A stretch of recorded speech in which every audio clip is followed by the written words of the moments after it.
설교 요약 주보에서 함께 보시면서 하나님의 말씀 함께 듣도록 하겠습니다. 설교 제목 한번 따라서 해주세요. 성경대로 오셨다. 예수님이 어떻게 오셨어요? 성경대로. 주보에 설교 요약 함께 보시겠습니다. 3절 4절입니다.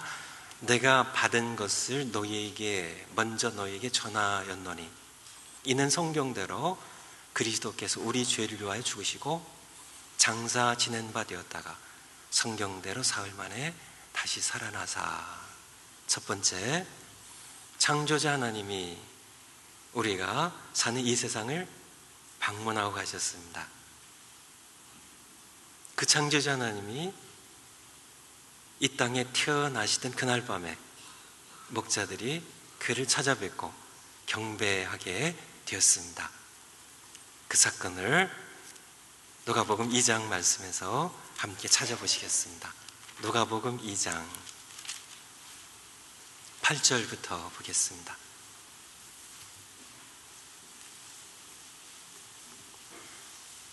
누가복음 2장 8절부터입니다.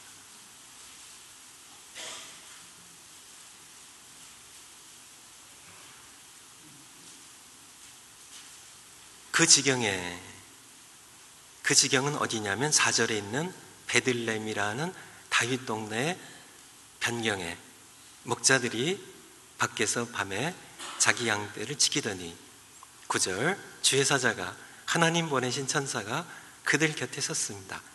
주의 영광이 저희를 두루 비췄어요. 그들은 어떠했어요? 크게 무서워했습니다. 우리도 마찬가지일 겁니다. 그리고 그 천사가 이르기를 무서워하지 말라고.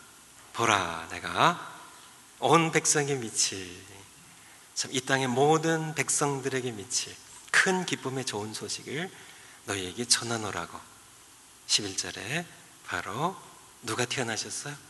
구주가 나셨으니 곧 그리스도 주님이시라고 말씀하고 계십니다. 목자들이 어느 날 밤인데요, 갑자기 주의 천사가 나타났어요. 그리고 하나님의 영광이 그들을 둘러 비쳤습니다. 무척 두려워 떨었습니다. 나는 안 무서울 것 같은데 한번 여러분이 거기 서 보셔야 알아요. 하나님의 영광 앞에 그들은 크게, 이렇게 보면 크게 무서워하는지라. 그리고 큰 기쁨의 좋은 소식을 전해줬습니다. 구주가 오늘 태어나셨다고요. 구주가 태어나셨습니다. 인류 역사의 어두운 역사, 죽음의 역사, 죄의 역사, 하나님을 반역하는 역사, 참 절망의 역사, 참 이 암울한 그런 인류의 역사에 하나님 보내신 Savior, 구주가, 참 하나님 보내신 기름 부으심 받은 자 메시아 그리스도 주님이 태어나신 기쁜 소식을 전해주셨습니다. 여러분이 거기에 있었다면요, 여러분은 어떠셨을 것 같으세요? 제가 거기 있었다면요, 가서 경배하고 싶죠. 우리가 살아온 이 어두운 절망과 사망의 그림자와 허무한 인생, 우리를 구원하러요. 하나님 보내신 구주가 태어나셨다고요. 그런데 어디 가서 경배를 하나요? 그 구주를 어디 가서 찾나요? 어떻게 그들은 찾아갔는데요. 어떻게 찾아갈 수 있었죠? 하나님께서 표적을 말씀해 주셨어요. 설교 이야기에 있는 것처럼 첫 번째는요, 다윗의 동네 11절에 오늘 다윗의 동네 너희를 위하여 구주가 나셨으니. 다윗의 동네요. 참 이 넓고 넓으면 세상 전체에 구주가 태어나셨는데, 다른 동네 예루살렘이 아니고요, 다른 도시가 아니고, 다른 나라가 아니고, 바로 자신들이 양떼를 지키던 바로 접경에 있는 다윗의 동네 베들레헴에 태어나셨다고. 베들레헴으로 가면 되죠. 그리고요, 또 하나는 오늘 태어나셨다고요. 오늘 다윗의 동네에 너희를 위하여 구주가 나셨으니. 베들레헴으로 이제 달려가면 마침 2장 1절에 있는 것처럼 로마 황제 가이사 어거스터스의 호정령이 내렸기 때문에 다윗의 후손들이 모두 베들레헴으로 호적하러 왔습니다. 그래서 사람들이 참 많이 있었어요. 그래서 베들레헴에 갔지만은 거기 아기들이 또 여러 명 있겠죠. 아기들이 여러 명 있는데 어떤 아기요? 오늘 태어난 아기입니다. 세 번째 표적은 무엇인가요? 세 번째 표적 12절에 너희가 가서 경배하라고요. 그런데 가서 강보에 쌓여 구유에 누인 아기를 버리니 이것이 너에게 표적이니라 하더니. 그런데 잠냐, 야 베들레헴이에요. 베들레헴에서 태어나야 돼요. 그리고요 오늘 태어나야 돼요. 그런데 오늘 태어난 베들레헴의 아기 중에 보자기로 포대기로 싸서 구유에 소나 양들이 먹는 먹이통에 누인 아기를 버린 이것이 표적이라고요. 찾을 수 있었을까요? 찾을 수 있었죠. 찾을 수 있어서 가서 경배를 하게 됩니다. 두 번째, 창조 이후 지구상에 살았던 얼마 억의 사람들 중에서 하나님이 보내신 독생하신 하나님, 그 한 분이 누구인지를 지금도 우리가 정확하게 찾아낼 수 있습니다. 저기 인터넷을 통하여 찾아보니까요, 그 인류학자들 이렇게 추정해 보면, 지금 현재 지구상에 살아있는 사람들은 70억이 조금 넘습니다. 그런데 여기에 괄호 안에는 지구상에 살다가 살았던 사람들은 얼마나 될 것 같으세요? 얼마나 될 것 같으세요? 추정해 보니까, 그러니까 적게는 지금 현존하는 지구 인구보다 많지 않았을 것이라는, 적었을 것이라고 추정하는 인류학자들이 보편적인 견해가 있고요.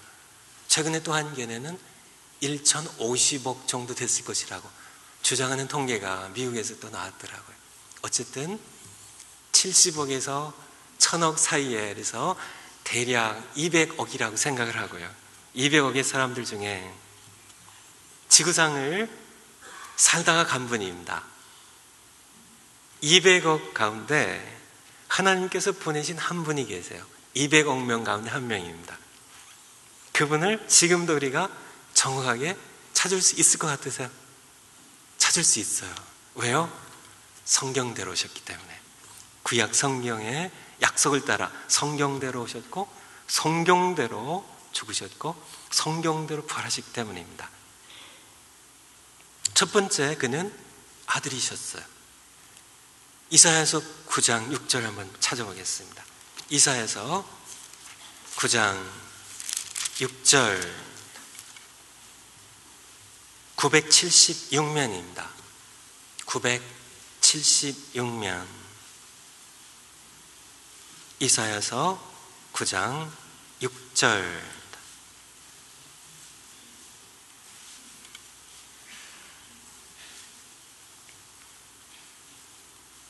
같이 한번 한 목소리로 봉독하시겠습니다. 시작. 이는 한 아기가 우리에게 낳고 한 아들을 우리에게 주신 바 되었는데 그 어깨에는 정사를 메었고 그 이름은 기묘자라 모사라 전능하신 하나님이라 영전하신 아버지라 평강의 왕이라 할 것임이라. 이사야 선지자는 예수님이 이 땅에 오시기 약 700년 전에 활동했던, 정확하게 말씀드리면 주전 BC입니다. Before Christ. 기원후 기원전은 정직하지 않은 관역입니다.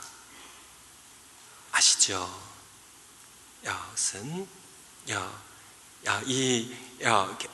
지금 2014년이라는 연도를 쓰려면 예수님 태어나신 날부터 그 해부터 계산이 되거든요. 그래서 주후 주전으로 써야 돼요. 영어로 하면 BC AD입니다. Before Christ. 아노 도미니, 주님의 해라는 뜻이에요.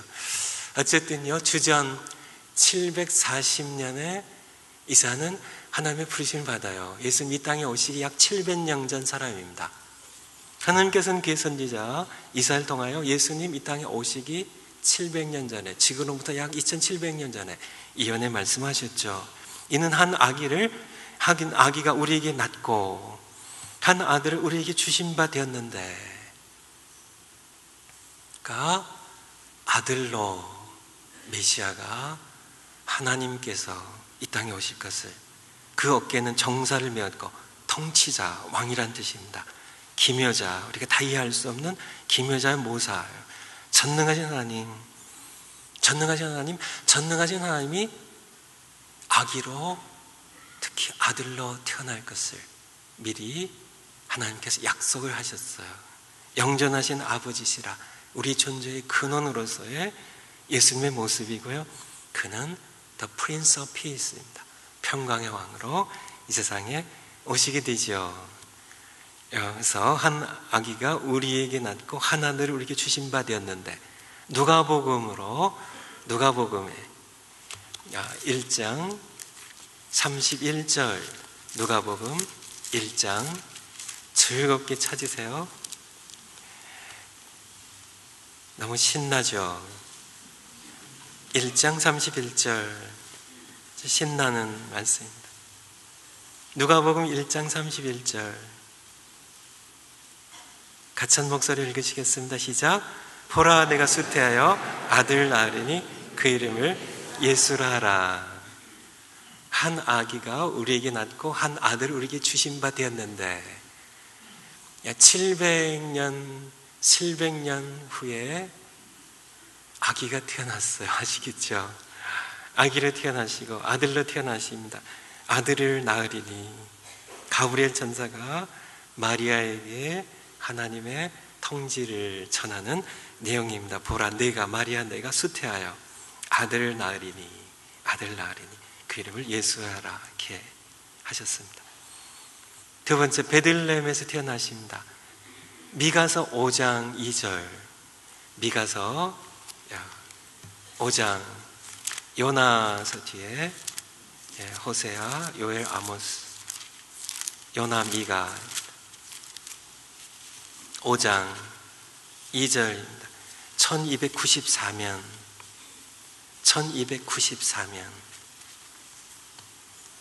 미가 5장 2절. 미가 선지자는요, 이사야와 동시대 분이에요. 이사야 선지자보다 2년 먼저 하나님의 부르심을 받은 선지자입니다. 동시대 분이죠. 그래서 유다 왕들, 요담, 아하스, 여러분 잘 아신 히스기야 왕 때 활동하던 하나님의 선지자예요. 미가서 5장 2절 제가 봉독하겠습니다. 베들레헴 에브라다야, 너는 유다 족속 중에, 원래 베들레헴이 유다 족속의 땅에 있거든요. 작을지라도 이스라엘을 다스릴 자가, 왕이, 하나님 세우신 왕이 내게로 나올 것이라. 그의 근본은 창고에 태초에니라. 그 말씀하겠어요. 그렇게 예수님 이 땅에 오시기 700년쯤 하나님께서 말씀하시고요, 그대로 오세요. 어디에 오셔야 돼요? 약속하신 대로 베들레헴 땅이에요. 마태복음 2장 마태복음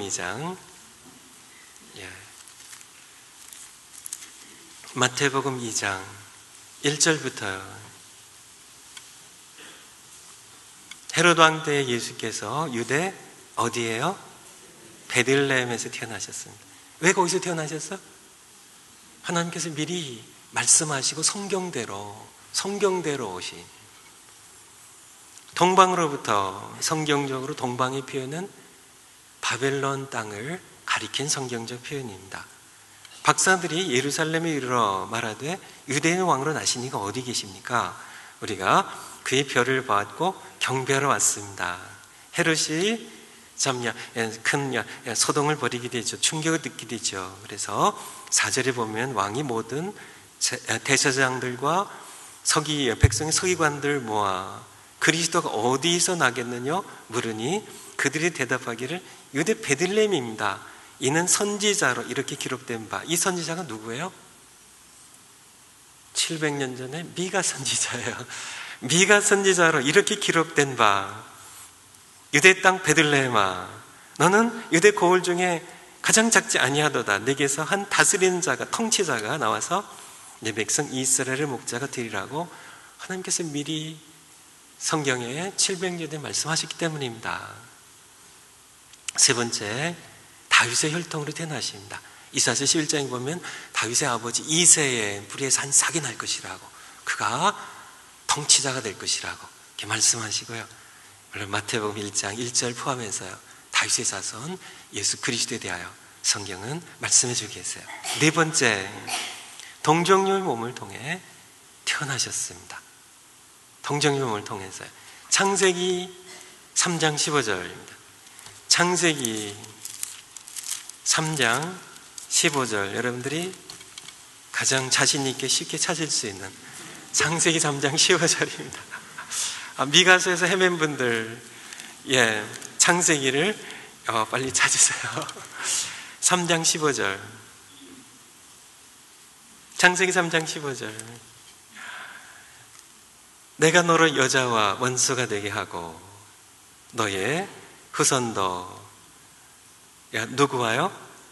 여자의 후손과 원수가 되게 하리니 여자의 후손은 네 머리를 상하게 할 것이요 너는 그의 발꿈치를 상하게 할 것이니라 하시고. 이때의 시점은 어느 시점이에요? 아담과 하와가 범죄했던, 선악을 알게 하는 나무의 열매를 먹었던 시점에 하나님께서는 아담과 하와에게 형벌을 주셨고, 그리고 이 뱀, 요한계시록 12장 말씀에 보면은 옛 뱀, 곧 그 정체가 마귀, 사탄이라고 하는 마귀, 그에 대하여 성경에 말씀하고 계십니다. 이 사탄에게 하나님께서는 저주를 하시죠. 내가 너로, 사탄 너로, 옛 뱀인 너로 여자가 원수가 되게 하고, 이 옛 뱀은 누구를 유혹하는 대상으로 먼저 택했어요? 아담이 아니라 하와를요. 하와를 택해서 그가 먼저 먹게 하고 그의 남편을 함께 먹게 하는. 그래서 내가 너로 여자와 원수가 되게 하고 너의 후손도 여자의 후손과 원수가 되게 하리니 여자의 후손은 내 머리를 상하게 할 것이요 머리를 상하게 하는 것은 치명적인 타격을 여자의 후손은 너에게 줄 것이고 너는 그의 발꿈치를 무는 이런 어떤 경상만 그에게 할 것이라고. 이 여자의 후손, 이분이 대체 사탄을 치명적으로 무너뜨리고 그를 패배시킬 여자의 후손이 누구일까요? 이사야서 7장 14절입니다. 이사야서, 아까 봤던 이사야서 7장 14절입니다.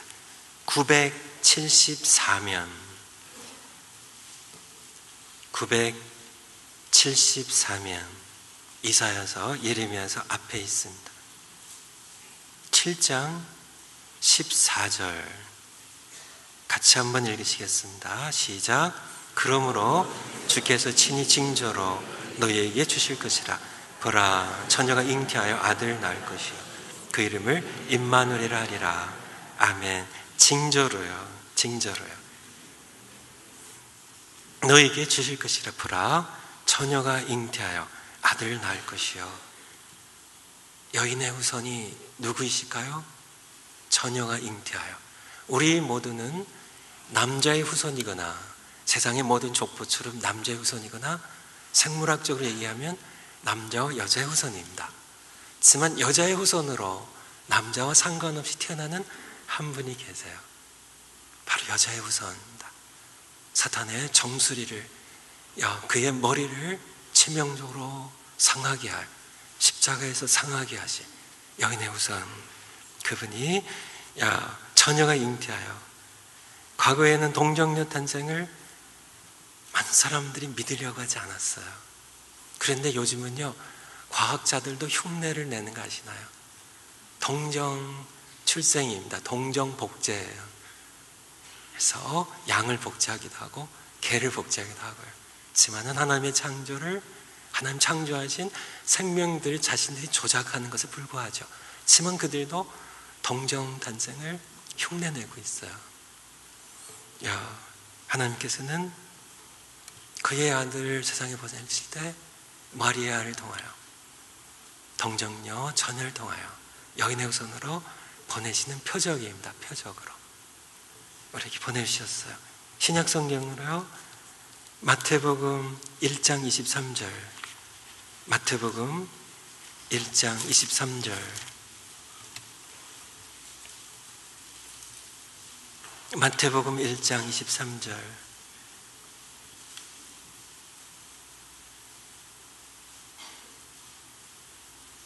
같이 한번 한 목소리 읽으시겠습니다. 시작. 보라, 처녀가 잉태하여 아들을 낳을 것이요 그 이름은 임마누엘이라 하리라 하셨으니 이를 번역한즉 하나님 우리와 함께 계시다 함이라.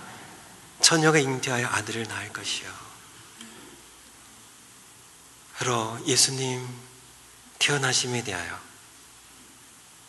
마리아의 남편 요셉에게 주신 그런 말씀입니다.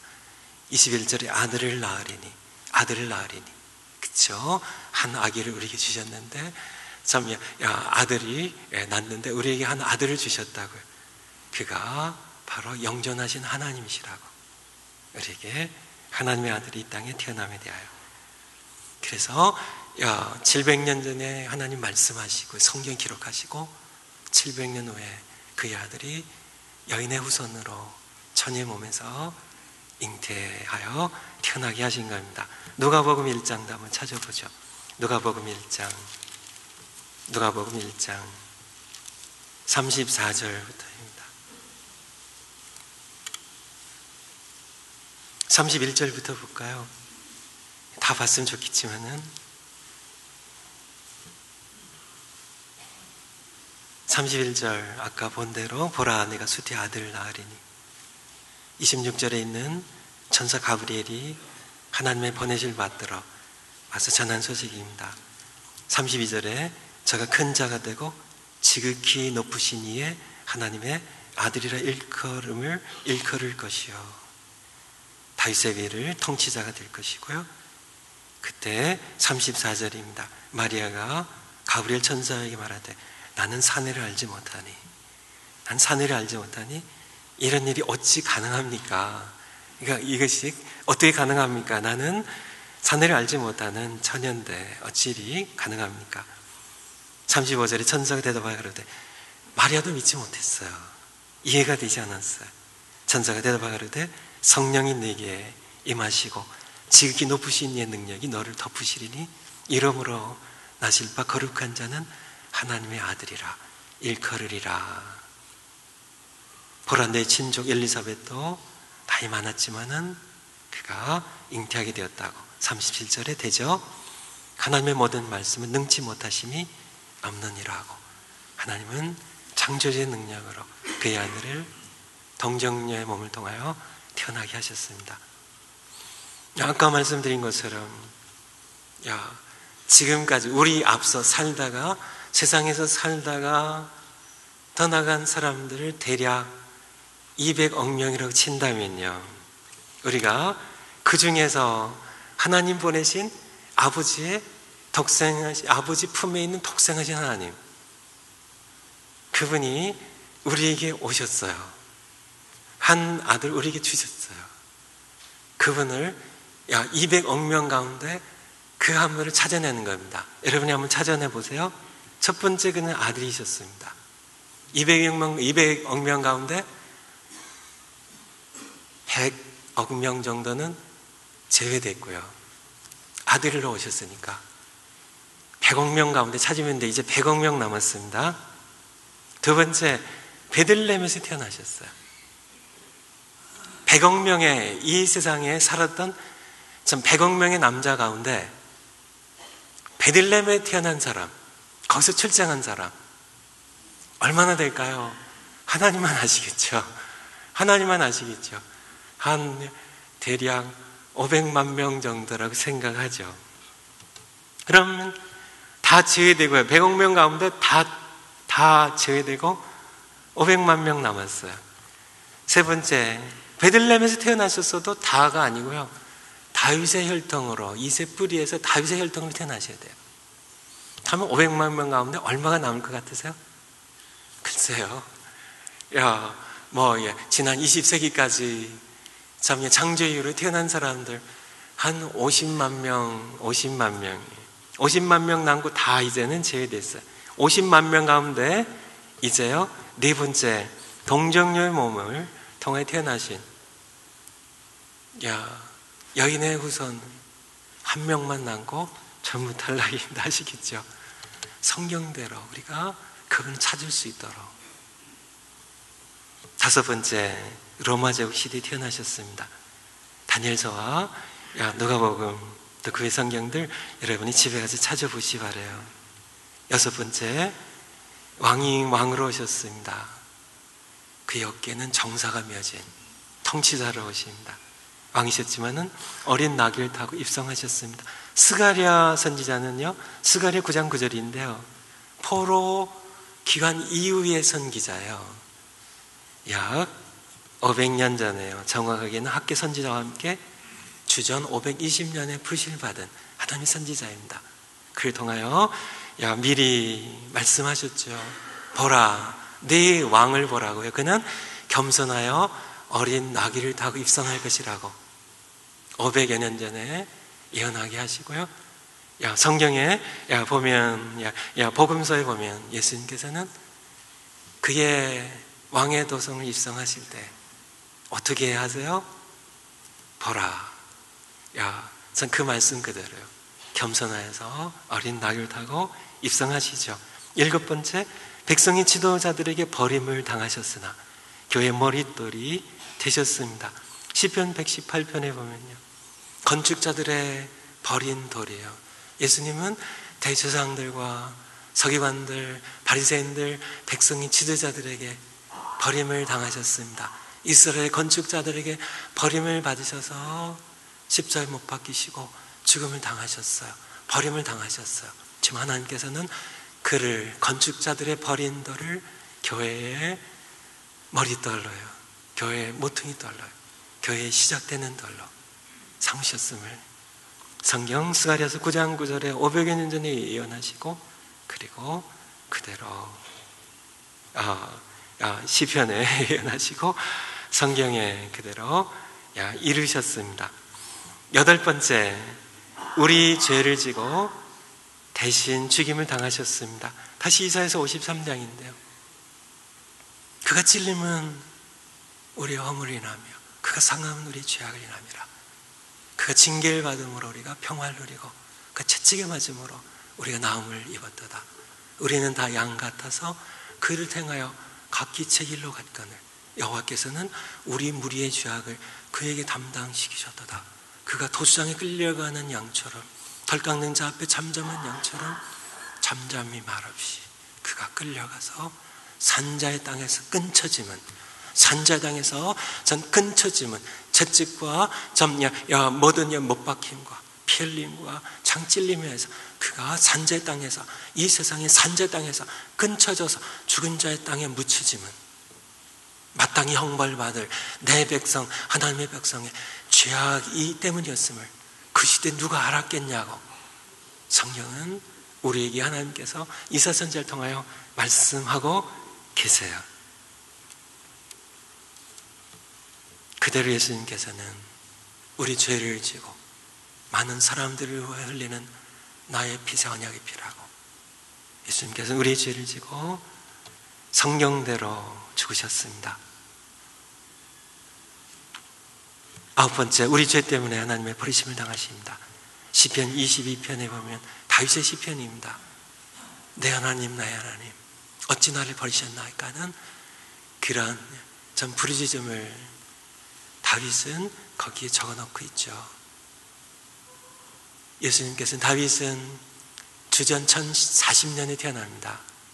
그러니까 천여 년 전에 참 예수님의 혈육의 혈통의 조상인 다윗이 나의 하나님, 나의 하나님, 예수님께서는 십자가상에서 그의 혈통의 조상인 다윗의 예언한 그대로요. 나의 하나님, 나의 하나님, 어찌 나를 버리셨나이까. 그렇게 참 예언된 그것을 성경대로 이루시고 그는 십자가에 돌아가십니다. 마지막으로요, 무덤에 묻히셨으나 참 부유한 사람의 무덤에 죄인들처럼 같이 묻히셨어요. 거기에 무덤들이 있었죠. 같이 묻히셨습니다. 하지만은 몸이 썩지 않고 부활하셨습니다. 시편 16편 다윗의 시편이에요. 그가 10절에 고백하기를 내 영혼을 음부에 히브리어로 수월에 무덤에 버리지 아니하시며 주의 거룩하신 자로 주님 기름 부으신 거룩하신 자로 썩지 않게 하실 것임이라.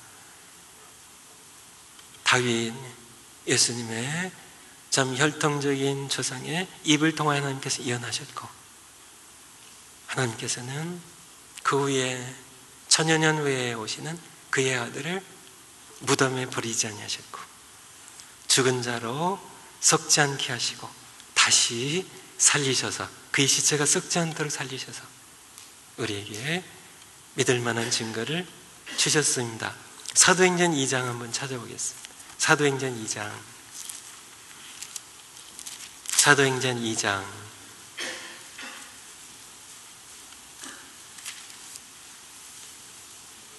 23절부터 보겠습니다. 사도행전 2장 23절.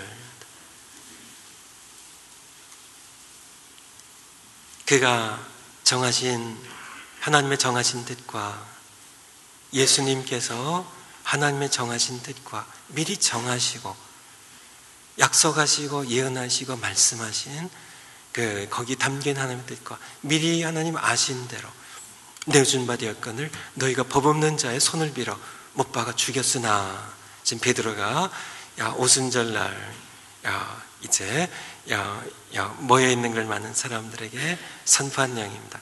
24절에 하나님께서 사망의 고통을 풀어 살리셨으니 이는 그가 예수 그리스도께서 사망에게 미어 있을 수 없었음이라. 다윗이 저를 가리켜 이제 시편 16편 말씀을 인용하고 있는 내용인데요. 건너뛰어서 27절 이는 내 영혼을 음부에 버리지 아니하시며 주의 거룩한 자로 썩음을 당치 않게 하실 것이미로다. 그래서 다시 살리셨다고요. 시편 16편 10절 말씀에 다윗이 저를 가리켜 어디에서 저를 가리켜요? 다윗이 시편 16편에서 저를 가리켜 가로되 내가 항상 내 앞에 계신 주를 배웠으며 그렇게 하며 이 고백을 했던 겁니다. 그래서 31절에 미리 보는 거로 그리스도의 부활하심을 말하되 다윗이 그리스도의 부활을 미리 보았고요. 그리고 저가 음부에 버림이 되지 않고 육신이 썩음을 당하지 아니하리라 하더니 그렇게 천년 전에 예언했는데요. 바로 그대로 하나님께서 예수를 하나님이 그 말씀하신 대로 성경대로 살리신지라 우리가 다 이래 증인이로라 이렇게 말씀하고 계십니다. 10가지만 뽑았는데요. 이게 전부가 아니고요. 어떤 성경학자는 구약에 하나님께서 미리 말씀하신 것을 300가지를 뽑았어요. 신약에 예수님이 태어나시고 공생애를 보내시고 또 고난당하시고 부활하신 것에 대하여 그렇게 예수님 마태복음 24장에 보면 믿지 못한 제자들에게 성경을 풀어 말씀하시죠.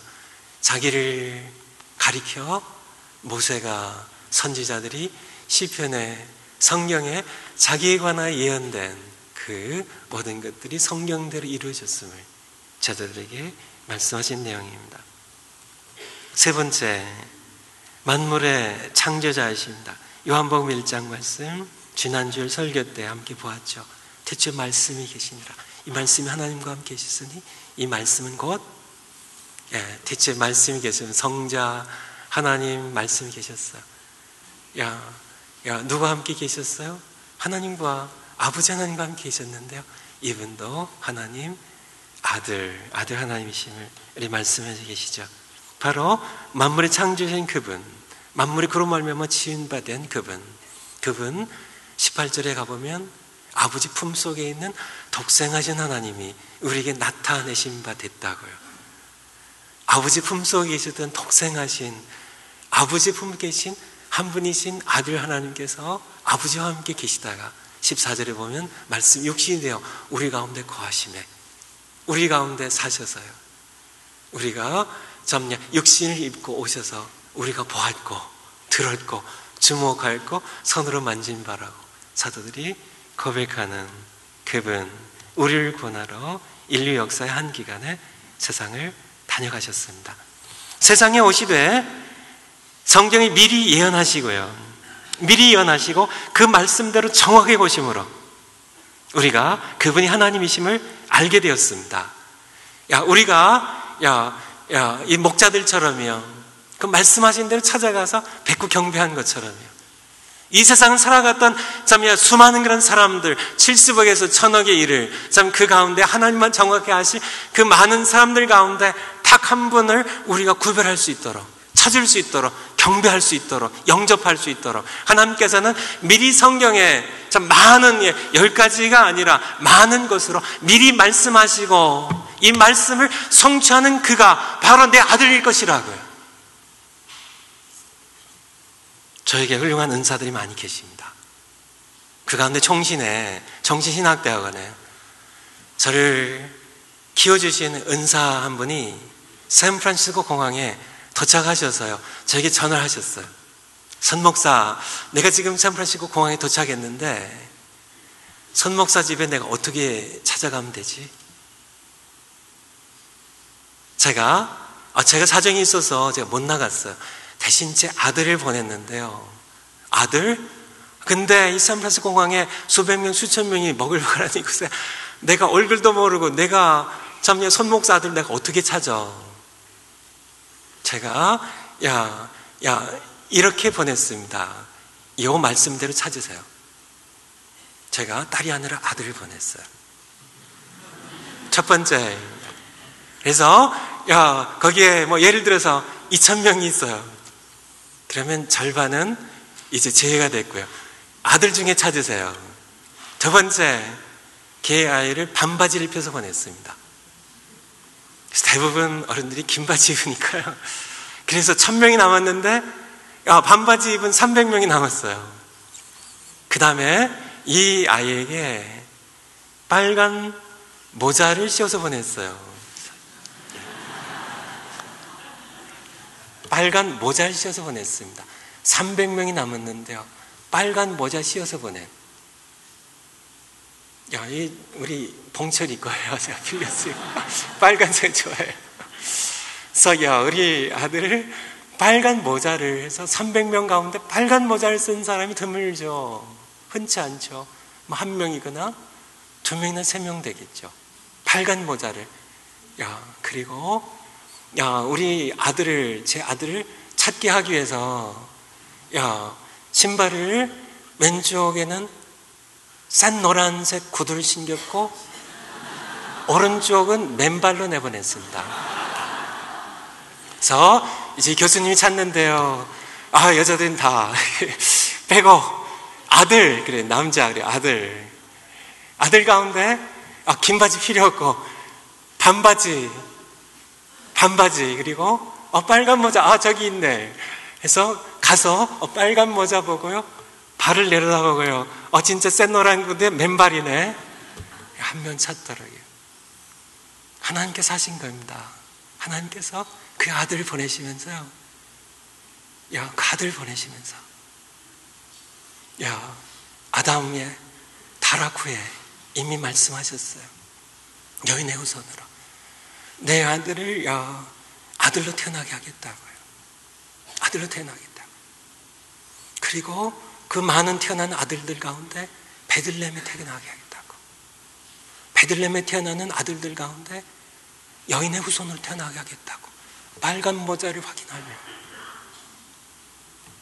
그가 성경에 예언된 대로 그가 산제 땅에서 내 백성의 죄를 지고 대신 죽을 것이라고, 그가 죽은 자 가운데 살아날 것이라고, 내가 그를 살릴 것이라고, 바로 이 증거를 보면 그가 바로 내 아들이라고, 나는 그를 믿고 그를 주님으로 영접하고 그 안에서 영원한 생명 얻으라고 하나님 하신 말씀입니다.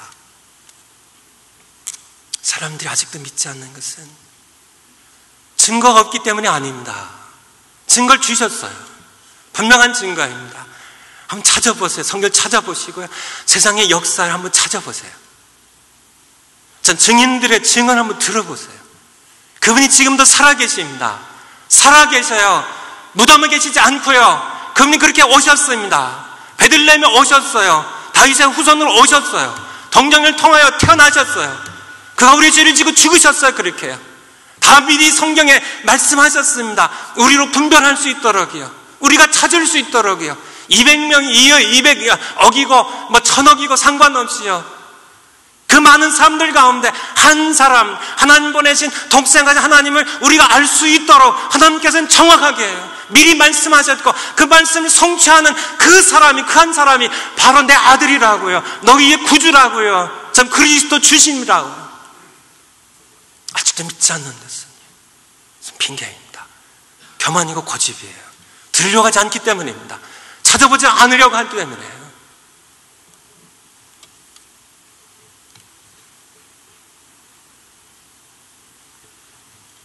네 번째입니다. 우리는 그리스도시요 살아계신 하나님의 아들 이신 입은 베드로의 고백이었죠. 도마는 어떻게 고백했어요? 나의 하나님, 나의 주님, 나의 하나님, 그렇게 고백을 했죠. 곧 죽음을 정복하고 부활하셔서 지금 여기 살아계신 이분을, 그분은 지금 여기 살아계세요. 머무르는 우리 곁을 떠나셔서 승천하시지만 보이서 성령을 보내셔서 성령을 통하여 영으로 살아계신 분으로 원래 영이시기 때문에 이분을 믿음으로 영접하고 순종하며 살아가야 합니다. 다섯 번째요, 숙제입니다. 베레아 사람들처럼 날마다 성경을 상고하기입니다. 사도행전 17장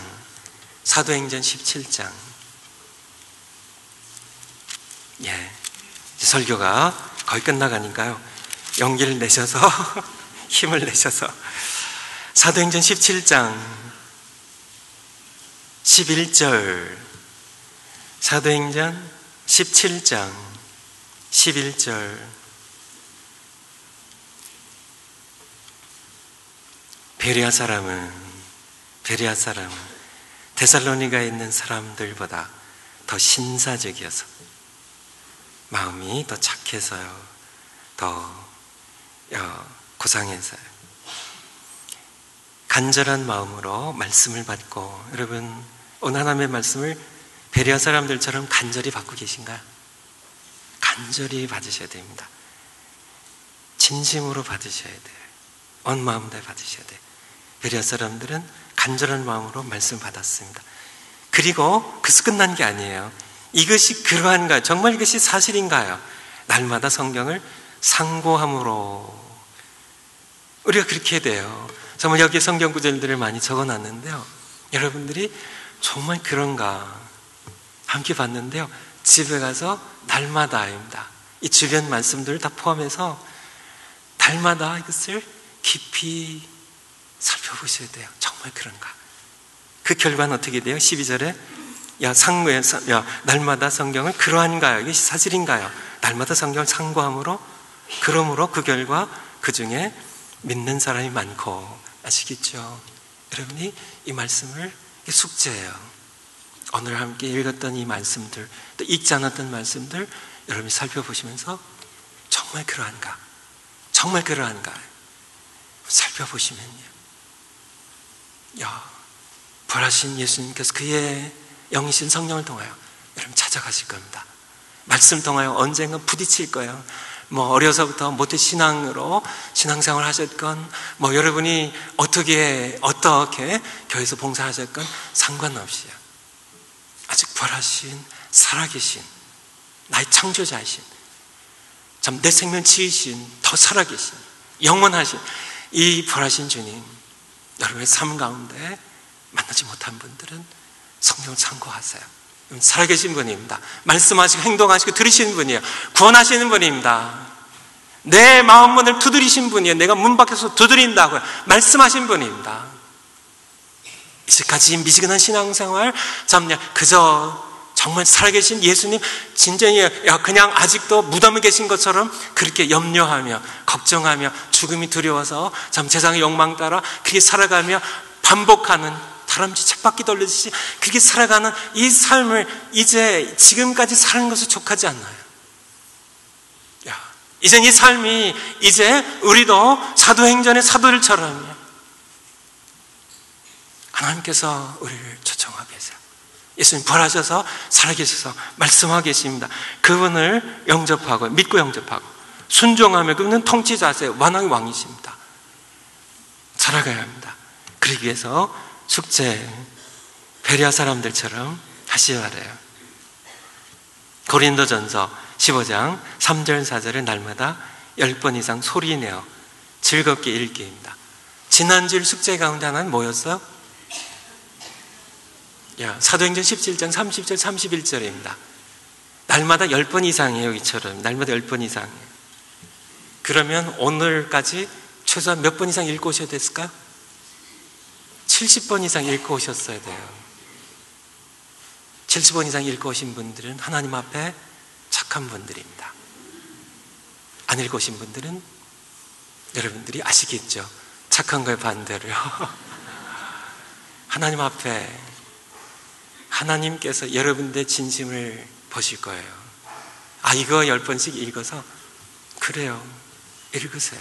베레아 사람들처럼 주야로 묵상하라고요. 내 입에서 떠나지 말게. 최소한 10번 이상 내 입에서 떠나지 않게 하고 주야로 그것을 묵상하고요. 그 가운데 직행하는 겁니다. 기록한 대로. 여러분들이 말씀 그대로요. 그쵸? 지난주일 설교 본문 말씀이었습니다. 알지 못하던 시대에는 하나님이 허물지 아니하셨거니와, 몰랐을 때는 하나님께서 그냥 봐주신다고요. 그냥 넘어가 주신다고요. 알지 못한 시대는. 그렇지만은 이제는 아니에요. 이제는 어디든지 사람을 다 명하사 뭐라고요? 회개하셨으니